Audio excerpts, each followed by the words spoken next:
గిరి గిరి అనే వ్యక్తి ఎన్ఆర్ఐ కింద ఉన్నప్పుడు, ఇప్పుడు కాదు, గత 7-8 సంవత్సరాల నుంచి నాకు తెలిసిన వ్యక్తి. నేను అమెరికా ఎప్పుడో ఎలక్షన్కి 2 సంవత్సరాల ముందు వెళ్ళినప్పుడు నన్ను కలిశాడు. మీరందరూ ఎన్ఆర్ఐలు వచ్చి ఇవాళ రాష్ట్రంలో కనుక చంద్రబాబు నాయుడు గారి ప్రభుత్వంలో అధికారంలోకి రాకపోతే మన బిడ్డల భవిష్యత్తు అల్లకల్లోలం అయిపోతుంది, మన రాష్ట్ర పరిస్థితులు మీరు అందరూ వచ్చి కృషి చేయాలంటే, అదేవిధంగా ఎలక్షన్ సమయానికి అతను వచ్చి విసన్నపేటలో తెలుగుదేశం పార్టీ అభివృద్ధి కోసం కృషి చేయటం జరిగింది.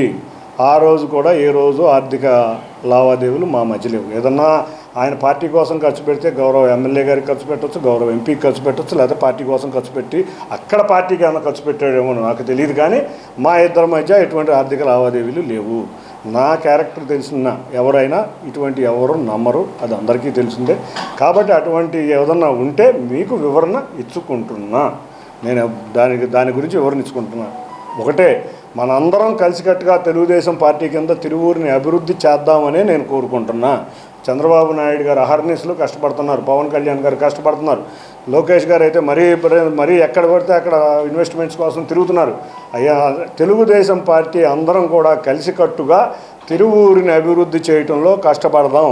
ఏదన్నా అపోహలు కనుక మన మధ్య ఏదన్నా ఉంటే గౌరవ ముఖ్యమంత్రి నారా చంద్రబాబు నాయుడు గారికి, లేకపోతే మన అధ్యక్షులు పల్లా శ్రీనివాస్ గారికి వివరించి, నిజంగా ఎవడన్నా ఇబ్బంది పడుతున్నారు ఏదైనా చేస్తారంటే ఆయన కంప్లైంట్ ఇచ్చుకుంటామే కానీ మనం మాట్లాడుకుంటాం మంచి విషయం కాదని నేను తెలియజేసుకుంటున్నా.